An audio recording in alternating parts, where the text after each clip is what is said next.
오늘 예배를 통해 함께 은혜 받으실 하나님의 말씀은 마가복음 1장 9절에서 11절의 말씀입니다. 신약 성경 53페이지 마가복음 1장 9절에서 11절의 말씀, 우리 한 목소리로 함께 읽도록 하겠습니다. 그때에 예수께서 갈릴리 나사렛으로부터 와서 요단강에서 요한에게 세례를 받으시고 곧 물에서 올라오실새 하늘이 갈라짐과 성령이 비둘기같이 자기에게 내려오심을 보시더니 하늘로부터 소리가 나기를 너는 내 사랑하는 아들이라 내가 너를 기뻐하노라 하시니라. 아멘. 오늘 본문을 보시면 9절 말씀이 그때에 예수께서 갈릴리 나사렛으로부터 와서 요단강에서 요한에게 세례를 받으시고라고 이 예수님의 세례의 사건을 아주 간략하게 우리에게 알려주고 있습니다. 그러나 다른 복음서인 이 마태복음에는 세례 요한이 예수님의 세례를 만류하는 장면이 등장합니다. 우리 마태복음 3장 13절에서 14절 말씀을 함께 읽어보겠습니다. 이때에 예수께서 갈릴리로부터 요단강에 이르러 요한에게 세례를 받으려 하시니 요한이 말려 이르되 내가 당신에게 세례를 받아야 할 터인데 당신이 내게로 오시나이까. 세례 요한이 예수님의 세례를 만류한 이유가 무엇이겠습니까? 그것은 이 세례 요한이 전파한 세례가 무엇인가를 살펴보면 알 수 있게 됩니다. 우리가 지난 시간에도 함께 살펴보았던 마가복음 1장 4절은 세례 요한이 광야에 이르러 죄 사함을 받게 하는 회개의 세례를 전파하니라고 말씀하고 있습니다. 그러니까 세례 요한의 세례는 죄 사함에 이르게 하는 회개의 세례였다라는 것이죠. 이것은 쉽게 말해서 나 자신의 모든 죄를 낱낱이 사람들과 또 하나님 앞에서 공적으로 그 죄를 고백하고 회개하며 내가 죄인이었습니다라는 사실을 바깥으로 외적으로 드러내는 것을 말합니다. 남들이 아는 죄든 남들이 모르는 은밀하게 나만 아는 죄든 모든 죄를 공적으로 고백하는 것을 말하죠. 죄가 있느냐 없느냐로 따진다면 아담 이후에 이 생육법으로 출생한 모든 인류는 다 죄를 가지고 태어나게 됩니다. 단 한 사람도 죄가 없을 수 없습니다. 회개의 세례를 전파한 세례 요한까지도 죄인이었고 자신의 죄를 고백하고 회개하며 세례를 받아야 할 대상이었다라는 것입니다. 그러나 예수님은 죄가 없으신 분이십니다. 우리 함께 히브리서 4장 14절 15절을 함께 읽어보겠습니다. 그러므로 우리에게 큰 대제사장이 계시니 승천하시니 곧 하나님의 아들 예수시라. 우리가 믿는 도리를 굳게 잡을지어다. 우리에게 있는 대제사장은 우리의 연약함을 동정하지 못하실 리가 아니요 모든 일에 우리와 똑같이 시험을 받으신 이로되 죄는 없으시니라. 아멘. 이 히브리서는 우리의 중보자가 되시고 또 대제사장이 되신 예수 그리스도를 소개하고 있습니다. 그 예수 그리스도께서 우리와 똑같이 시험을 받으신 이로되 죄는 없으신 분이라고 말합니다. 이 말은 예수 그리스도에게 이 신성과 인성이 있다라는 것을 말하는 것입니다. 우리와 똑같이 시험을 받으셨다라는 말은 우리가 인생에서 겪게 되는 인생의 모든 생사고락의 짐을 똑같이 지셨다는 말입니다. 그러나 죄는 없으시다라는 말에는 예수 그리스도께서 하나님이시고 하나님께서 이 땅에 보내주신 당신의 독생자라는 사실을 밝혀주는 것입니다. 하나님은 아담의 타락 이후에 인류를 긍휼히 여기셔서 구원을 계획하십니다. 하나님은 전능하신 분이시고 또 세상 모든 만물을 창조하신 창조주이십니다. 그런 하나님께서 범죄한 인류와 이 피조 세계를 다시 갈아엎으시고 새롭게 만드실 능력이 없으셨겠습니까? 그러나 하나님은 인간이 범죄하였을 때 세상을 갈아엎는 재창조를 계획하신 것이 아니라 인류의 구원을 계획하셨습니다. 하나님께서 인류의 구원을 계획하심은 하나님께서 자신의 손으로 지으시고 당신의 형상을 따라 만드신 사람을 얼마나 사랑하시는가 하는 것을 보여주는 것입니다. 하나님의 계획에 따라 여자의 후손을 통해 그리스도가 나실 것이 예언되었습니다. 우리 창세기 3장 15절 함께 읽어보겠습니다. 내가 너로 여자와 원수가 되게 하고 내 후손도 여자의 후손과 원수가 되게 하리니 여자의 후손은 내 머리를 상하게 할 것이요 너는 그의 발꿈치를 상하게 할 것이니라 하시고, 여기서 너는 뱀의 모습으로 아담과 하와를 꿰은 사단 마귀를 말합니다. 이 사단 마귀는 하나님의 가장 위대한 창조물인 인간을 타락시켜서 멸망으로 이끌어 하나님의 피조 세계를 파괴하려고 했습니다. 지금도 이 사단 마귀는 사람을 꿰어서 함께 멸망으로 끌고 들어가려고 우는 사자와 같이 삼킬 자를 두루 찾아다니고 있습니다. 창세기 3장 15절에서 너로 여자와 원수가 되게 하고 라는 이 말은 여자를 꿰어서 하나님을 반역하게 했기에 이제 사단과 여자는 원수가 되었다라는 말입니다. 처음에 사단이 여자를 꿰었을 때는 둘이 서로 같은 편이 되었습니다. 둘이 한 편을 먹고 하나님을 대적해서 하나님과 같이 되려는 음모를 꾸몄던 것입니다. 그런데 이제는 여자와 사단이 서로 원수가 되었습니다.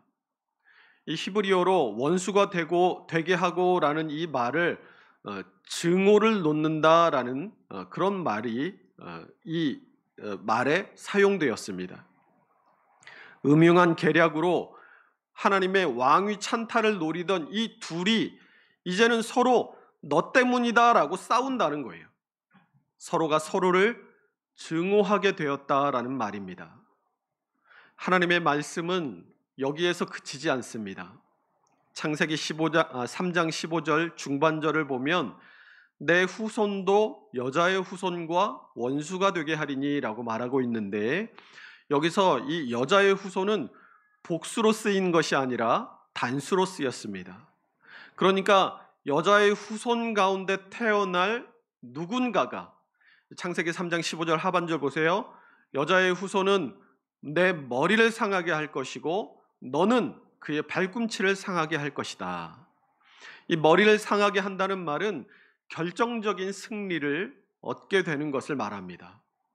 발꿈치를 상하게 하는 것과 머리를 상하게 하는 것 가운데 어느 쪽이 더 치명적인지는 말할 필요도 없을 것입니다. 사단 마귀는 아담과 하와를 범죄하게 한 이래 인류 역사상 계속해서 하나님의 일을 방해하고 할 수만 있으면 모든 사람을 타락과 멸망의 구덩이로 끌고 가려고 합니다.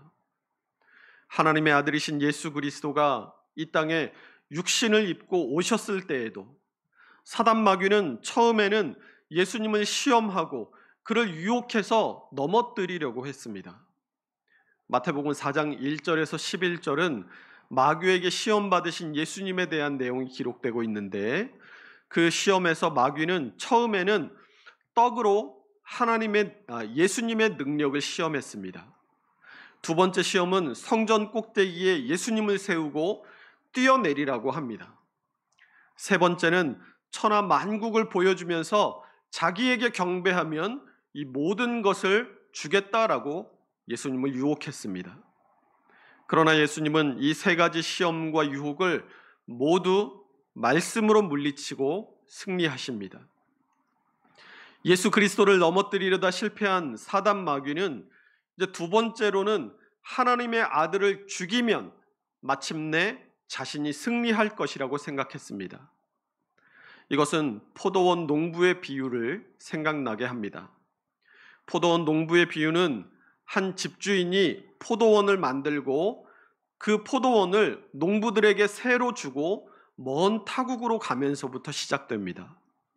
추수철이 돼서 자신의 종을 보내서 그 포도원의 소출을 받고자 하는데, 이 농부들은 주인이 보낸 종을 때리고 죽이고 돌로 쳤습니다. 우리 마태복음 21장 37절에서 41절 말씀을 함께 읽어보겠습니다. 후에 자기 아들을 보내며 이르되 그들이 내 아들은 존대하리라 하였더니 농부들이 그 아들을 보고 서로 말하되 이는 상속자니 자 죽이고 그의 유산을 차지하자 하고 이에 잡아 포도원 밖에 내쫓아 죽였느니라. 그러면 포도원 주인이 올 때에 그 농부들을 어떻게 하겠느냐? 그들이 말하되 그 악한 자들을 진멸하고 포도원은 제때에 열매를 바칠 만한 다른 농부들에게 새로 줄지니이다.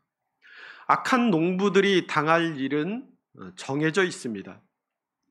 사단 마귀는 예수 그리스도를 죽이면 하나님의 구원의 계획을 망칠 수 있을 줄 알고 그를 십자가에 매달았지만, 예수 그리스도는 자신을 인류를 위한 희생 제물로 드리고 부활하심으로 사단 마귀의 권세와 죽음의 권세를 깨뜨리셨습니다.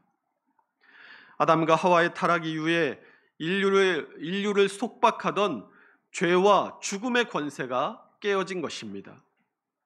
이 예수 그리스도의 죽으심과 부활로 말미암아 우리가 구원을 선물로 받고 영생을 누리게 된 줄로 믿으시기 바랍니다. 그런데 이런 십자가의 대속과 부활을 통한 하나님의 구원의 계획을 누가 실행하십니까? 인류의 구원에 있어서 삼위이신 하나님이 함께 일하신다고 말씀을 드렸죠. 성부 하나님께서 구원을 계획하시고 성자이신 예수님께서 그 구원을 실행하십니다. 성령 하나님은 그 구원을 우리의 마음에 적용해 가세요.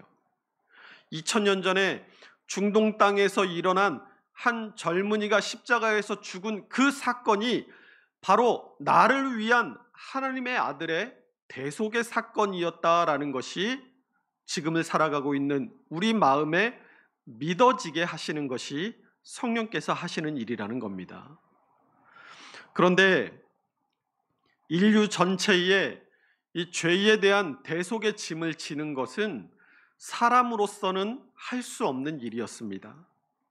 앞서도 세례 요한까지도 죄 사함을 받게 하는 이 회개의 대상이라고 말씀드리지 않았습니까? 죄가 있는 사람이 다른 사람의 죄를 대속한다는 것은 말도 안 되는 말입니다. 다 거기서 거긴데 누가 누구의 죄를 대신 질 수 있단 말이겠습니까? 하나님은 공의의 속성과 사랑의 속성이 공존하십니다. 하나님은 완전하신 분이기에 이 두 개의 모순되어 보이는 속성을 모두 완전하게 충족시키셔야만 합니다. 하나님의 공의로는 죄 있는 인간은 반드시 죽어야만 합니다. 그러나 하나님의 사랑의 속성은 이 죄 있는 인간을 불쌍히 여기셔서 그들을 용서하셔야만 합니다. 그러니 이 공의와 사랑의 두 가지 속성을 다 충족시킬 수 있는 구원의 길이 과연 무엇이겠습니까? 죄인을 구원하시기 위해 아무런 죄가 없으신 하나님의 아들 그 예수 그리스도께서 인류의 죄를 대신해 하나님의 진노를 담당하시는 것 말고는 인류를 구원할 길이 전혀 없었던 것입니다. 그래서 예수님은 인류의 대표로 죽으시기 위해 육신을 입고 이 땅에 오셔야만 했고, 또 인류의 죄를 대신 지도록 죄 없이 이 땅에 오셔야만 했습니다. 하나님은 독생자 동정녀 마리아를 통해서 인류의 죄의 유전을 차단하시고 예수 그리스도를 완전한 인간의 몸을 입고 이 땅에 성육신하게 하셨습니다. 자, 그러면 예수님은 어떤 분이세요? 예수님은 하나님의 아들이시니까. 그러니까 신성을 가지신 분이세요. 또 다른 면에서 예수님은 어떤 분이십니까? 예수님은 사람의 아들, 그러니까 인성을 가지신 분이십니다. 그러나 예수님께서 인성, 우리와 똑같이 육신을 가지고 인생의 생사고락을 다 겪으셨지만 다른 점이 있습니다. 그것은 인간인 우리에게는 죄가 있지만 인간이신 예수님은 죄가 없으시다는 것이 우리와 예수님의 차이점입니다. 그래서 아까 함께 읽었던 히브리서 4장 15절에도 보면 끝에 모든 일에 우리와 똑같이 시험을 받으신 이로되 죄는 없으시니라 라고 말씀하는 것입니다. 그런데 이 하나님의 아들이시고 또 죄가 전혀 없으신 예수님께서 왜 세례 요한이 베푸는 세례를 받으러 나오십니까? 세례 요한의 세례는 죄 사함으로 이끄는 회개의 세례인데 죄가 있어야 회개를 하죠. 이 말을 사람이 했다면 굉장히 교만한 말인데 예수님의 입장에서 보면 이 말은 당연한 말입니다. 그럼에도 불구하고 예수님은 세례 요한에게 와서 세례를 받고자 하십니다. 누가 시켰습니까? 아니면 누가 등 떠미나요? 그것도 아니면 세례 요한의 세례가 죄 사함을 받았다는 증명서 같은 것일까요? 지난 시간에도 많은 바리새인들과 사두개인들이 세례 요한에게 세례를 받으러 나왔다가 세례 요한에게 욕을 한 바가지 먹었다고 말씀을 드렸습니다. 그 이유가 뭐였어요? 이 바리새인들과 사두개인들은 자신들이 죄인이라는 것을 인정하지 않았어요. 자신들이 의롭다고 생각했습니다. 그런데 보니까 세례 요한이 베푸는 세례가 너무 핫한 거예요. 너무 막 난리가 난 거예요. 그 세례를 받으면 죄 사함에 이른다고 해요. 그러니까 생각해 보니까 다른 사람이 아니라 우리가 의인인데, 그러면 의인인 우리가 죄 사함의 징표를 가지는 것이 당연하지 않겠습니까? 그래서 그 증서를 받으러 세례 요한에게 갔어요. 세례를 받으러 갔습니다.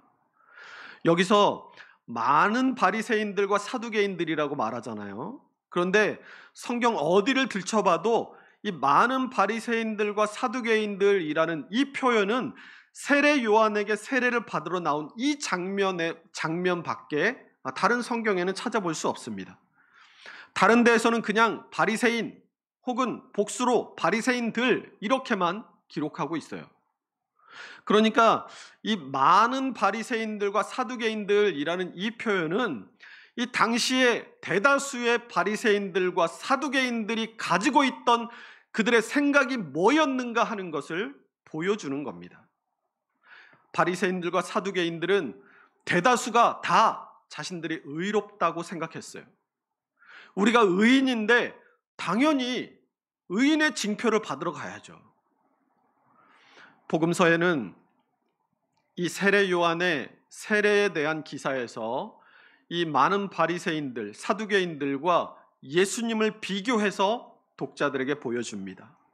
한 부류는 죄인임에도 스스로 죄인이라는 사실을 인정하지 않고 의인인 채 하는 자들이고, 다른 한편은 죄가 없는 하나님의 아들이심에도 스스로 낮아지셔서 하나님의 뜻에 순종의 본을 보이신 예수님이십니다. 이 두 부류에 대한 이 세례 요한의 반응도 전혀 상반됩니다. 세례 요한은 많은 바리새인들과 사두개인들을 향해서는 마태복음 3장 7절을 통해서 독사의 자식들아 누가 너희를 가르쳐 임박한 회개를 피하라 하더냐라고 독서를 퍼붓고, 그 뒷절인 마태복음 3장 8절을 통해 회개에 합당한 열매를 맺으라라고 선포합니다. 그러나 반대로 예수님을 향해서 세례 요한은 마태복음 3장 14절을 통해서 요한이 말려 이르되 내가 당신에게 세례를 받아야 할 터인데 당신이 내게로 오시나이까 라고 말합니다. 여기서 말려라는 이 동사는 미완료형으로 쓰였습니다. 이 미완료형이라는 것은 이 과거에서 시작된 어떤 동작이 지금까지 계속되고 있을 때 사용하는 동사의 형태예요. 그러니까 세례 요한이 예수님에게 세례를 베풀 수 없습니다라고 했던 그 일이 계속해서 반복적으로 그 일이 끝날 때까지, 과거부터 현재까지 만류가 계속됐다라는 거예요. 회개의 세례를 왜 죄가 전혀 없으신 예수님 당신이 회개 세례를 받느냐는 거예요. 세례 요한으로서는 도무지 이해가 가지 않는 일이었습니다. 만약 예수님이 세례를 받으시면 예수님을 반대하는 자들이 그 예수님의 세례를 어떻게 이용하겠습니까? 저 봐라, 예수님도 회개의 세례를 받으셨다는 것은 예수님은 죄가 없는 게 아니라 죄가 있었다는 말 아니냐, 이렇게 호도될 수도 있지 않겠습니까? 누가복음 7장에 보면 예수님께서 이 세대의 사람들을 무엇으로 비유할까 하시면서 말씀하신 내용이 있습니다. 우리 누가복음 7장 33절 34절을 함께 읽어보겠습니다. 세례 요한이 와서 떡도 먹지 아니하며 포도주도 마시지 아니하며 너희 말이 귀신이 들렸다 하더니 인자는 와서 먹고 마시매 너희 말이 보라 먹기를 탐하고 포도주를 즐기는 사람이요 세리와 죄인의 친구로다 하니. 무슨 말이에요? 그 세대의 사람들이 이때는 이 말하고 저 때는 저 말하고, 이게 사람들의 생리라는 거예요. 세례 요한의 계속된 만류는 미완료형으로 시작돼서 계속해서 만류하다가 예수님의 말씀을 듣고서야 그쳤습니다. 마태복음 3장 15절을 함께 읽어보겠습니다. 예수께서 대답하여 이르시되 이제 허락하라. 우리가 이와 같이 하여 모든 의를 이루는 것이 합당하니라 하시니 이에 요한이 허락하는지라. 예수님은 모든 의를 이루기 위해서 내가 세례를 받겠다라고 하십니다. 그러면 예수님이 말씀하신 이 모든 의가 무엇이겠습니까? 이 모든 의는 하나님께서 우리에게 요구하시는 모든 의를 말하는 것입니다. 누가복음 7장 30절을 보면 바리새인들과 율법 교사들은 그의 세례를 받지 아니하므로 그들 자신을 위한 하나님의 뜻을 저버렸느니라 라고 말씀하고 있습니다. 세례가 누구의 뜻이라고요? 하나님의 뜻입니다. 요한복음 1장 33절도 나도 그를 알지 못하였으나 나를 보내어 물로 세례를 베풀라 하신 그 이가 나에게 말씀하시되 라고 말합니다. 물로 세례를 베풀라고 하신 분이 누구라고 얘기합니까? 하나님이세요. 예수님은 죄가 전혀 없으시지만 사람을 향한 하나님의 뜻을 이루시기 위해 그분의 뜻에 순종하여 겸손하게 세례를 받으신 것입니다. 그러나 예수님의 세례 받으심은 그것뿐만이 아닙니다. 예수님은 세상 죄를 지고 가실 하나님의 어린 양으로 이 땅에 오셨습니다. 요한복음 1장 29절이 이튿날 요한이 예수께서 자기에게 나아오심을 보고 이르되 보라 세상 죄를 지고 가는 하나님의 어린 양이로다 라고 예수님께서 세상 죄를 지고 가시는 하나님의 어린 양이심을 증거했습니다. 우리가 지난 시간에 이 물이 무엇을 상징한다고 했죠? 물은 죽음을 상징한다고 했습니다. 로마서 6장 3절이 무릇 그리스도 예수와 합하여 세례를 받은 우리는 그의 죽으심과 합하여 세례를 받은 줄 알지 못하느냐라고 말씀합니다. 이처럼 예수님은 이 세례가 자신이 겪을 이 대속의 죽음을 상징하는 것이기 때문에 기꺼이 세례를 받으신 것입니다. 고린도후서 5장 21절 함께 읽어보겠습니다. 하나님이 죄를 알지도 못하신 이를 우리를 대신하여 죄로 삼으신 것은 우리로 하여금 그 안에서 하나님의 의가 되게 하려 하심이라. 아멘. 이 고린도후서 5장 21절의 말씀에 예수님의 순종과 그분의 대속의 죽음에 대한 결과가 잘 설명되어 있습니다. 예수님은 세례를 받으심으로 하나님의 의를 이루셨습니다. 뿐만 아니라 예수님은 십자가에 달려 돌아가시기까지 하나님의 뜻에 온전히 순종하신 것입니다. 예수님의 이러한 온전한 순종과 대속의 죽음은 하나님이 요구하시는 모든 의를 다 이루시기에 충분한 것입니다.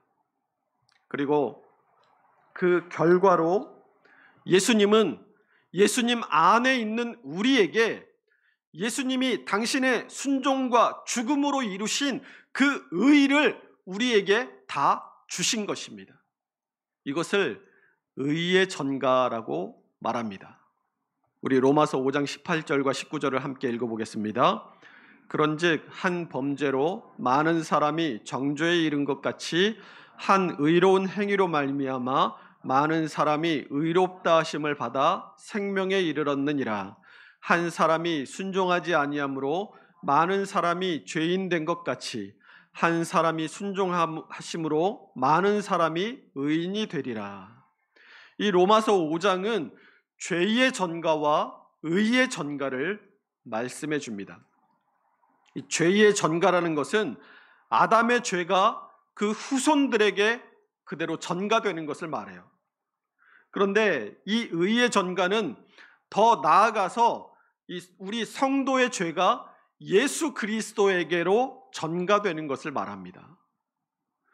또 로마서 5장이 말씀하고 있는 의의 전가는 예수 그리스도께서 십자가 대속을 통해서 이루신 그 의가 예수 그리스도를 믿는 사람들에게 그대로 전가되는 것을 의미합니다. 그래서 우리가 어떻게 의인이 됩니까? 내가 예수 그리스도를 나의 구주로 믿으면 나의 죄는 예수 그리스도에게로 전가되고 예수 그리스도의 십자가 대속의 의가 나에게 전가되어서 내가 하나님 앞에 의인이 되는 것입니다.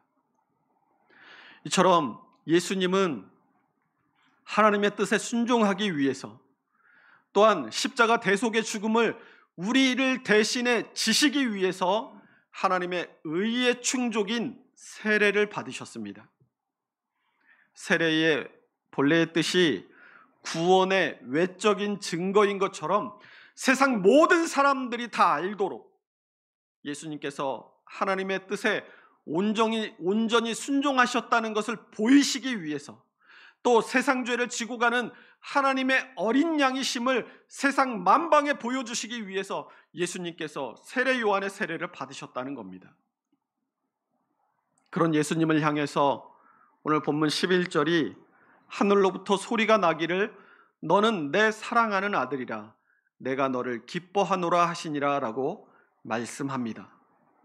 하나님이 세례를 받고 올라오시는 예수님을 향해서 내가 너를 기뻐하노라 하신 이유가 무엇이겠습니까? 그냥 아들이니까 무조건적인 사랑을 말씀하신 것일까요? 예수님의 겸손과 순종 때문에 하나님께서 영광을 받으셨고 그 영광으로 인하여 하나님께서 예수님을 기뻐한다라고 말씀하신 줄로 믿으시기 바랍니다. 예수님의 겸손과 순종이 아니었다면 하나님께서 계획하신 구원의 역사가, 구원의 계획이 이루어질 리가 있겠습니까? 하나님께서 하나님의 모든 의가 완전히 충족될 리가 있겠습니까? 하나님의 뜻에 불순종한 한 사람으로 죄가 이 세상에 들어왔습니다. 그러나 하나님의 뜻에 온전히 순종한 한 사람으로 인해서 그 죄의 권세는 깨어지고 아들을 내어주시기까지 사랑하신 하나님의 그 사랑의 역사가 완성될 수 있었던 것입니다. 에베소서 6장 4절의 말씀을 함께 읽어보겠습니다. 그러므로 우리가 그의 죽으심과 합하여 세례를 받음으로 그와 함께 장사되었나니 이는 아버지의 영광으로 말미암아 그리스도를 죽은 자 가운데서 살리심과 같이 우리 또한 새 생명 가운데서 행하게 하려 하심이라. 마지막에 뭐라고 얘기해요?